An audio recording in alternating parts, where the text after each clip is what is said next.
kelas yang akan diajar oleh guru-guru hafiz Al-Quran yang kerja mereka menghafal Al-Quran, yang menguasai silibus-silibus seperti makhraj, tajwid dan sebagainya tu. So insya-Allah mereka akan guide tuan-tuan dan puan-puan untuk menguasai cara bacaan Al-Quran. Assalamualaikum warahmatullahi wabarakatuh, tuan-tuan dan puan-puan. Alhamdulillah sekarang Zalif tengah berjoging di Taman Rimba Alostang. So insya-Allah video ni kita nak sembang tentang kenapa seseorang itu tak dapat nak menguasai Al-Quran dengan lebih baik. Ada beberapa faktor yang kita dapat perhatikan. Salah satunya adalah pelajar itu tak dapat jumpa guru yang konsisten untuk ajak mereka A sampai ke Z.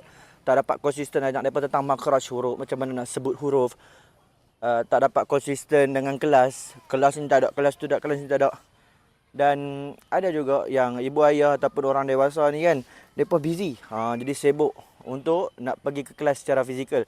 So insya-Allah tuan-tuan dan puan-puan, Zalif memperkenalkan satu kelas, iaitu Afiq Quranic Center. Afiq Quranic Center ni kita guide daripada A sampai ke Z, kelas secara online. Kelas yang akan diajar oleh guru-guru hafiz Al-Quran yang kerja mereka menghafal Al-Quran, yang menguasai silibus-silibus seperti makhraj, tajwid dan sebagainya tu. So insya-Allah mereka akan guide tuan-tuan dan puan-puan untuk menguasai cara bacaan Al-Quran tersebut. So nak tahu lebih lanjut tentang kelas ini, insya-Allah boleh PM saja. Sebab apa? Sebab kelas kita terhad. Yuran RM50 saja sebulan. So jangan buang masa, cepat daftar. Kelas dah nak penuh. Assalamualaikum. Saya Zalif Zambari.